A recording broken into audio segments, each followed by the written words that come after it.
বাংলাদেশে হিন্দু নিধনের প্রতিবাদে এবার ওপার বাংলায় পেঁয়াজ রফতানি বন্ধের হুঁশিয়ারি দিয়েছেন রাজ্যের বিরোধী দলনেতা শুভেন্দু অধিকারী। একই সঙ্গে আগামী 24 তারিখ বিভিন্ন বর্ডারে প্রতীকী অবরোধ করা হবে যদি দীপুচন্দ্র দাস সহ বাংলাদেশের সংখ্যালঘুদের ওপর নির্যাতনের ঘটনায় উপযুক্ত ব্যবস্থা না নেওয়া হয়। পাশাপাশি আগামী 26 তারিখ ফের একবার বাংলাদেশ ডেপুটি হাই কমিশনে আসবেন বলে গিয়েছেন রাজ্যের বিরোধী দলনেতা শুভেন্দু অধিকারী।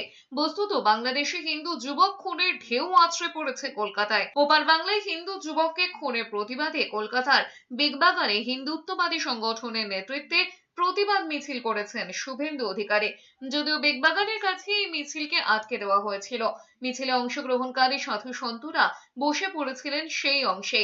বসে পড়েছিলেন বিরোধী দলনেতা শুভেন্দু অধিকারীও। পরে পুলিশ তাদেরকে তুলে দেয়।